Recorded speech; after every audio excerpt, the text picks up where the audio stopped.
Salut les tech enthousiastes, j'espère que vous allez bien. Aujourd'hui, je suis vraiment super heureux parce que hier, j'ai reçu la Zimaboard 2 de la part de ZimaSpace.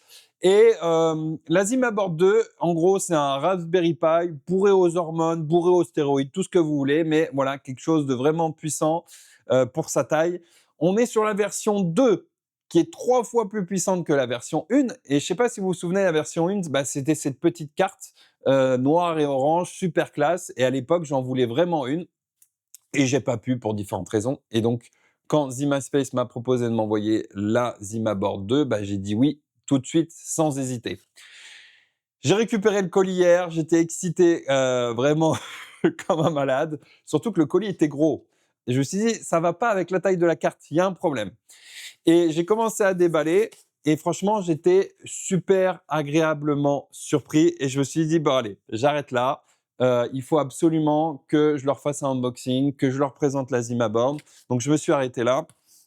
Et vous allez voir, ce packaging est réutilisable. Il y a des super bonnes idées de la part de ZimaSpace.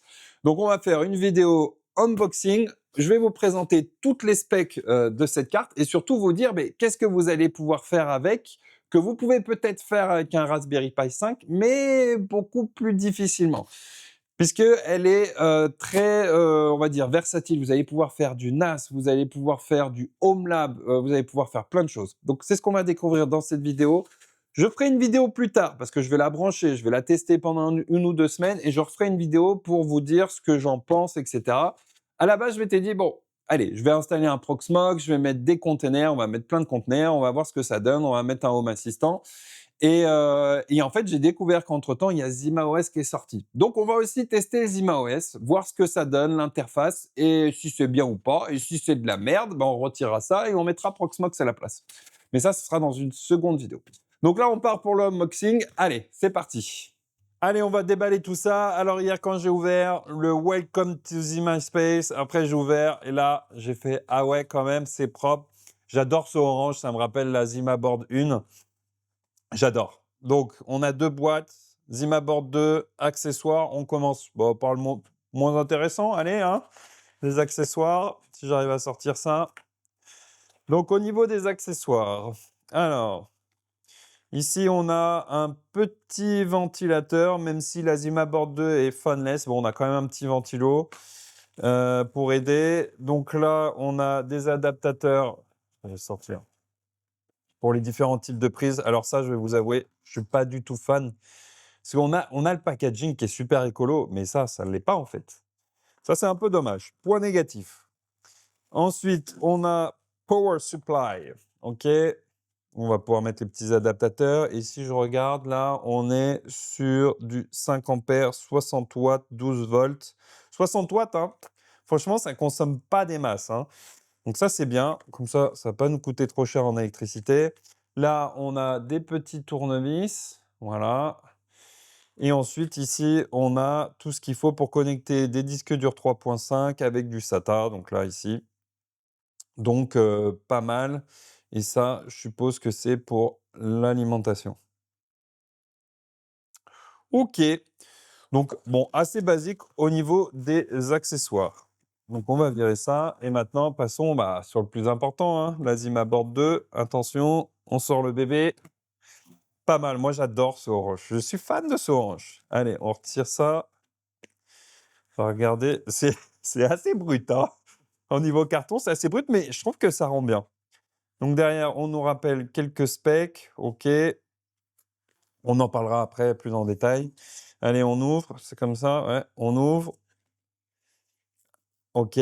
On a un petit mot. Dear friends, I'm Laurent, founder of Icewell Tech. 4 years ago, 1880 pioneer joined the Kickstarter to embark on a journey into home server. OK.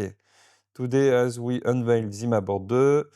OK, je ne vais pas aller dans le détail, mais voilà, je pense que ça explique un peu la jeunesse de Zima, de CasaOS, je vois à la fin. Voilà. Je verrai ça plus tard, c'est pas le plus important là. Ensuite, on a une petite notice sur la Zimaboard 2. Bon, ça a l'air léger, je pense qu'il faut vraiment scanner. On regardera ça rapidement. Donc là, on a la Zimaboard 2. Waouh! ça pèse son poids. Je sais pas combien ça pèse, j'ai pas de putain, je peux pas peser ici, mais non, ça pèse son poids.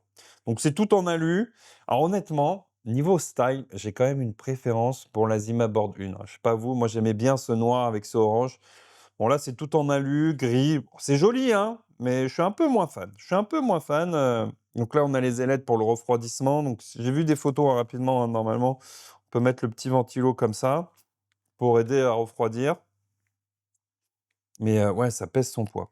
Donc du coup, on va regarder un peu, on va parler un peu spec, on va parler un peu, voilà, connectique. Donc sur cette Zima Board 2, on a un processeur Intel je ne sais quoi 150 qui est à 3,6 GHz.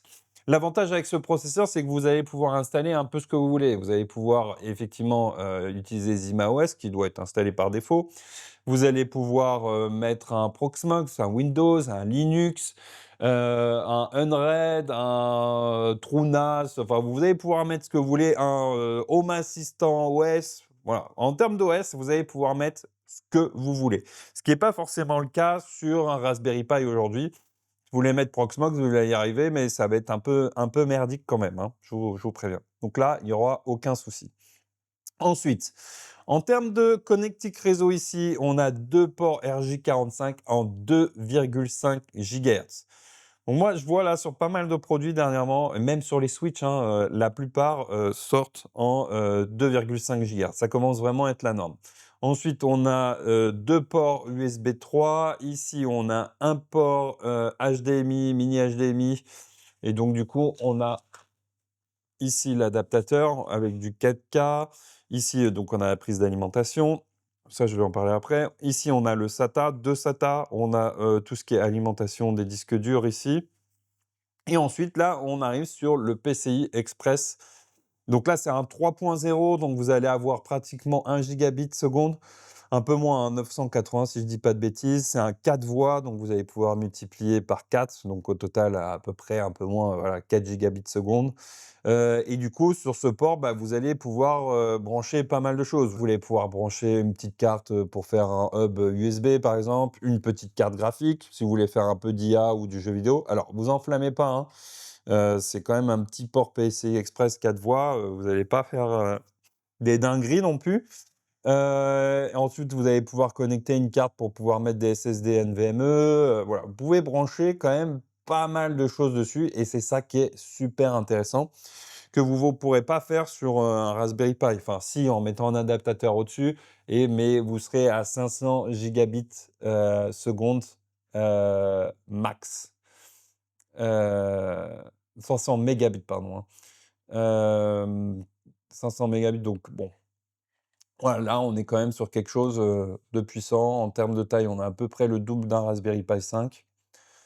Non, non, c'est franchement, c'est pas mal. Vous allez pouvoir faire des belles choses et du coup, le packaging, c'est ce que je vous disais, hein, qui est réutilisable. Donc du coup, vous pouvez, rentrer votre Zima board comme ça et là, vous allez alors, il faut que je la bloque un peu mieux là, parce que comme ça et là, vous allez pouvoir, mettre, 2 disques SSD en 2,5 et venir, avec ça pour les connecter. Donc non, pas mal, pas mal. J'aime bien cette petite idée là de réutilisation. Là, vous découpez ici, vous gardez ça, ça fait votre petit stand et puis ça, bah, vous le mettez au compost, quoi. Donc non, franchement, pas mal. Non, pas mal, j'aime bien. J'aime vraiment beaucoup le packaging, c'est très soigné, en fait, on n'a pas besoin d'avoir un truc à la Apple super joli, machin, nin. Là, on a un truc en carton brut, mais c'est propre, c'est beau, quoi. Comme quoi, c'est possible de faire des trucs bien, tout en étant simple. Donc ensuite, j'ai reçu aussi ça. Donc ça, hop, si je dis pas de bêtises, c'est un petit stand, si vous voulez faire un truc un peu plus propre que le carton, mais le carton, c'est quand même sympa aussi. Donc c'est un petit stand, en alu qui est en option sur le site de ZimaSpace et donc du coup, vous allez pouvoir alors ça commence à être le bordel ici. Vous allez pouvoir glisser, bah, 2 disques durs, 3.5, ici et pouvoir, bah, mettre votre, Zima board là. Vous retirez les petites vis là, vous vissez là et ça fait un truc propre aussi. Autant le carton, c'était pas mal, mais j'avoue que ça, c'est pas mal aussi. Sur le bureau, là, comme ça. Non, franchement, c'est propre. Un peu brut parce qu'on voit les disques et tout, mais non, c'est propre. Donc là, on a quelques vis pour voilà, visser les disques. Là, on a une nappe pour brancher les disques. Qu'est-ce qu'on a d'autre? Ça, je sais pas. Ça doit être quelque chose pour accrocher la Zima board ou les disques. Ça, on a lu. Et puis, c'est tout ce qu'on avait dedans, hein, si je dis pas de bêtises. Donc voilà, c'est tout ce que j'ai reçu. C'est pas mal. Donc, comme je vous l'ai dit, il y a aussi 2 versions. J'ai oublié, il y a une version en 8 gigas de RAM avec 32 gigas de stockage interne. Donc elle est à peu près à 200 €. 200 €, ce qui est un peu plus qu'un Raspberry Pi, qui doit être à 100-120 € aujourd'hui. Du coup, rapport qualité-prix, je pense que c'est pas mal. On est quand même pas mal, hein, sur la version 8 gigas, que l'équivalent du plus haut modèle, Raspberry Pi 5.